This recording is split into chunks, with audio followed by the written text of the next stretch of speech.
Hey, what's going on, Podcast Nation? This is Jason Harris here, and thank you for joining me on another episode of Strategy with Jason, the Kane Automotive event special edition of Strategy with Jason, where I get to talk to everybody that's going to be doing either a workshop or a keynote or some type of presentation of the upcoming Kane Auto event. It's one of my favorite events every year. I think it's one of the coolest events that really brings an opportunity to collaborate between dealers and vendors in a really cool networking environment. If you haven't gotten your tickets, there are still tickets available. You better go online right now to kane.auto. Buy your tickets. The first hotel's booked, but that's okay because we have like 3 other hotels you can take up. So you better jump in and buy your ticket immediately. Today I have a great guest with me, and I'm excited because I've been able to jam with this guest before, and we have a lot of fun talking. I have Carol Marshall, all right, from Active Engage. Carol, how are you doing today? I'm doing great, Jason. Thanks so much for having me on. Well, hey, it's been like a hot minute since we've seen each other, so Been it a went couple months. Yeah. right, right. Well, look, I'm so glad that you could take the time to come jam with me. I'm really looking forward to your workshop. Look, whenever I get to talk about anything to do with ad spend and maximizing and optimizing that investment and how that affects the customer experience, I'm all in, and sometimes I'll get on my soapbox. So I'll try not to do it too much. So I promise. But Carol, what I like to do real quick, because I love kicking off these podcasts with some origin stories. Probably because like I'm the one that's more fascinated with it than anything, you know. So let's start there, Carol. How did you get started in this crazy little world we call the automotive industry? It is a little bit of a combination story. So, my stepfather was a dealer, and Hmm. in college, he would pay for the hotel room and the beer if myself and my friends would drive the cars to the auction and then the next day drive them back. Does Yeah, that count as getting started in the automotive industry? 100%. It sounds like it. Yeah, I don't know. Years later, though, when my neighbor at the time wanted to work for AutoNation, he was traveling. He could not go to their job fair, so I went, and in order to even talk to someone, I had to fill out an application and did so. And short, long story short, I ended up being hired as the assistant general manager for that AutoNation USA location. Um, my general manager at the time was Tim Keene, who is now COO of Echo Mhm. Park for Sonic Automotive. And it was an amazing time. I had not been on the retail side, but to learn with Tim and that team that we had assembled, it was a lot of days in a row, a lot of long hours, but gosh, it was baptism by fire. You learned every facet, F&I, fixed ops, the whole thing. And I really fell in love with it. I love the constant change. Um, it, as you know, once it's Mhm. in your blood, it's in your blood. So.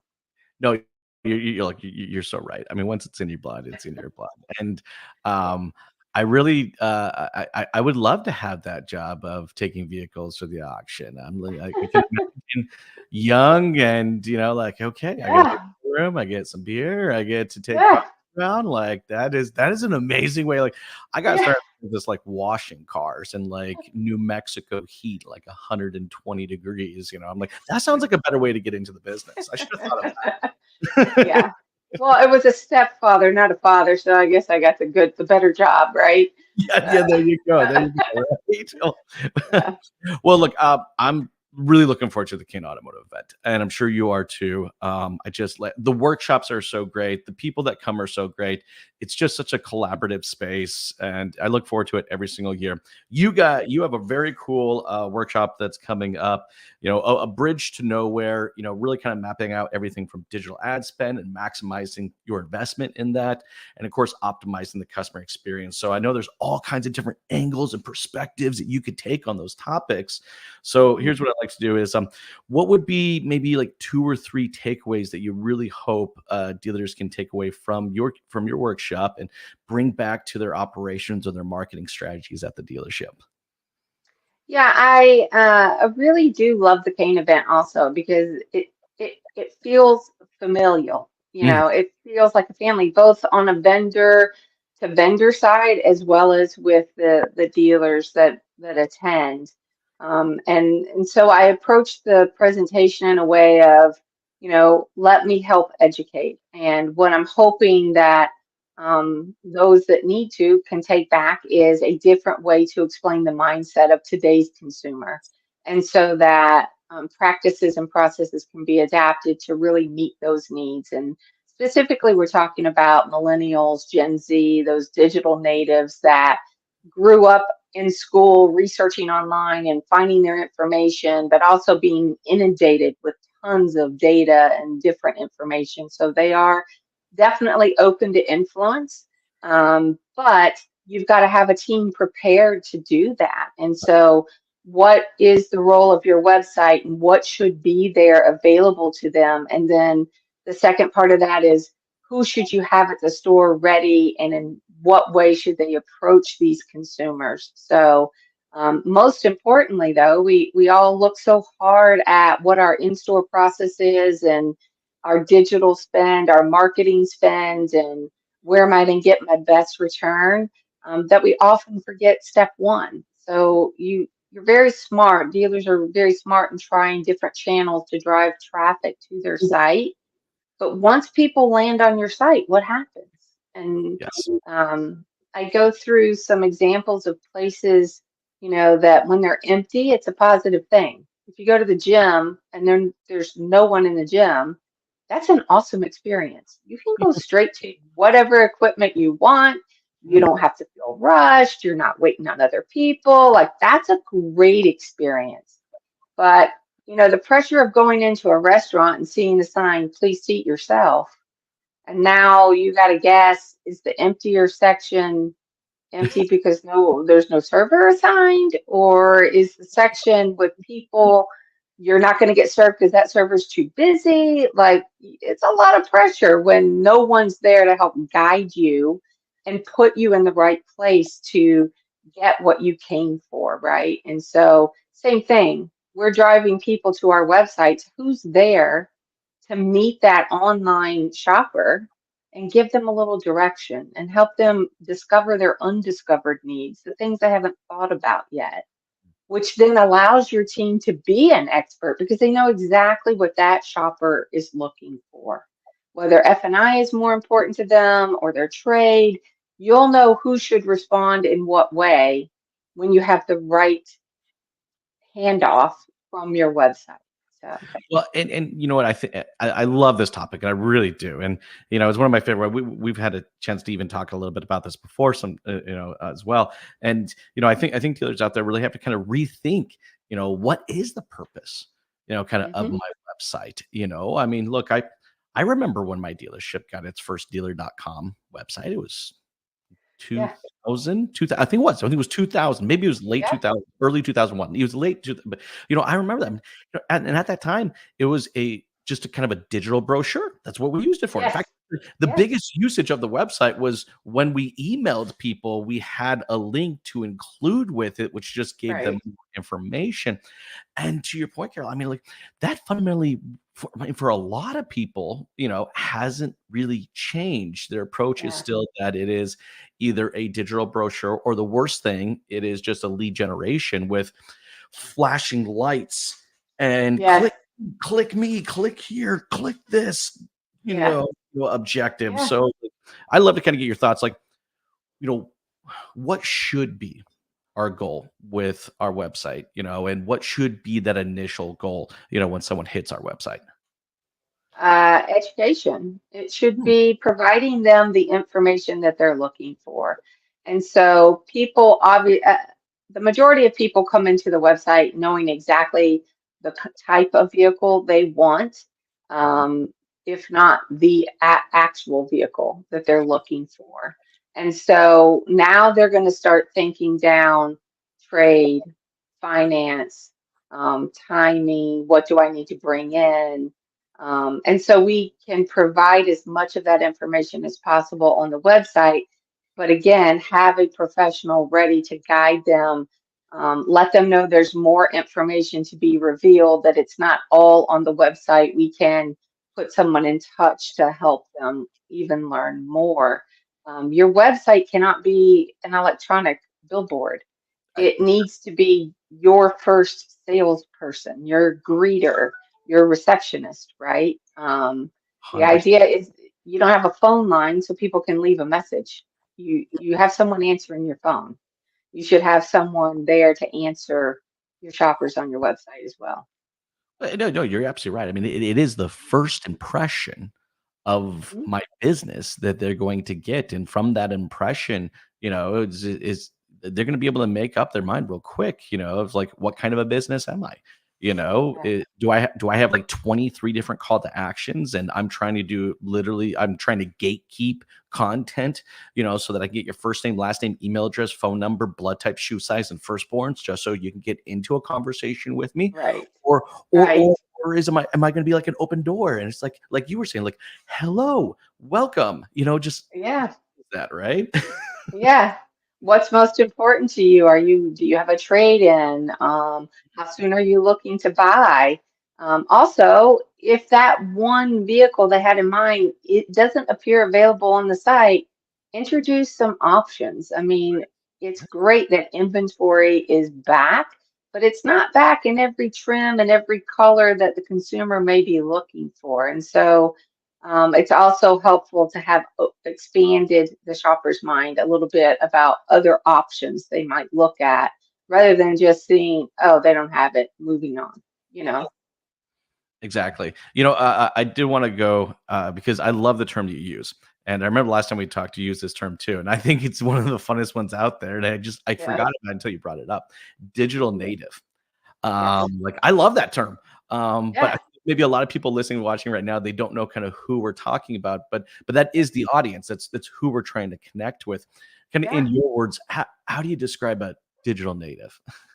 So digital natives technically are millennials and Gen Z. And millennials is they're now the largest generation. They've surpassed baby boomers. There you go. And when you think about millennials, they have endured the terror around 9/11, the Mhm, recession of 2008, the mhm. pandemic. Many of them were graduating college in 2008, hoping for their first job and got stunted. Or maybe they were about to move up the ladder and the pandemic happened and again got stunted. So that's why they feel the need to prepare. They want to do their research and have it all laid out and be prepared. That is critical for them. Gen Z is the younger generation. Mhm. They also have endured the recession of 2008 and the pandemic, certainly, but they've also watched millennials kind of fumble with technology. And now the technology that Gen Z is working with is much better, faster, and much more integrated in everyday life. They are the most anxious generation because they've been inundated with information they were not emotionally ready to handle. Good point. They are used to being online, they're comfortable online. This is where they want to get their information and they want to understand all their options because, again, they've watched millennials take on a lot of student debt to not get the job because of outside forces, right? So they're more entrepreneurial in spirit and they have to know their options before they move ahead. Both groups were raised in the era of 24-hour news and the internet.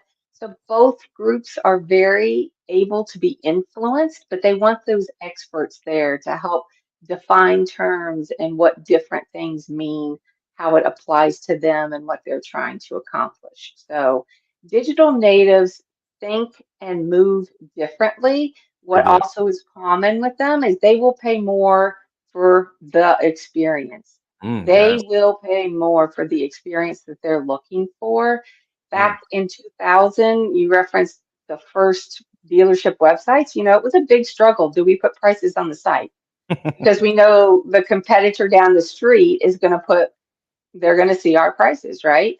So our consumers at that time, this is an oldie but goodie term, cyber grinders. You Yeah. know, There you go. Yeah. That's what a lot of the shoppers were. I was in a dealership in Orlando, Florida. We lost a deal over 50 cents. So it wasn't a philosophical conversation whether or not you put pricing on your site. Mhm. It was real life. Like, how are we going to approach this? The cyber grinders are still certainly out there, but they're much less a part of who we're doing business with these days. And Oh, you so, know that they've always been around. You remember fax yeah, leads? Remember leads that would come in yes, the fax machine? Stone Age would fax in your internet leads. Absolutely. And then we'd have to explain to the general manager why we need two phone lines in the internet office, one for the fax machine and one for the phone, which, to be fair, yeah, why do you need a fax machine? But that's what we had to have. Yeah. We did, right? That we did. I mean, I remember, I think one of the first deals I sold was a fax machine lead that came in. Yeah. And Yeah. someone sent in, and I didn't know what to do with it. I called them Yeah. and just, got them into the dealership. But, If you it's want to hurt the brain of a digital native, talk to them about getting an internet lead on a fax machine. And they right. just stop for a minute and go, what? Yeah.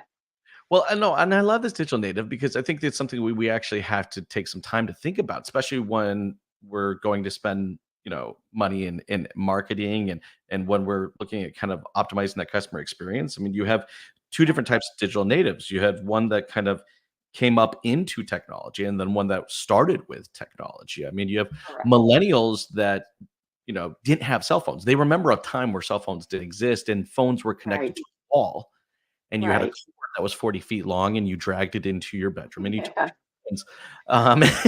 And Yes.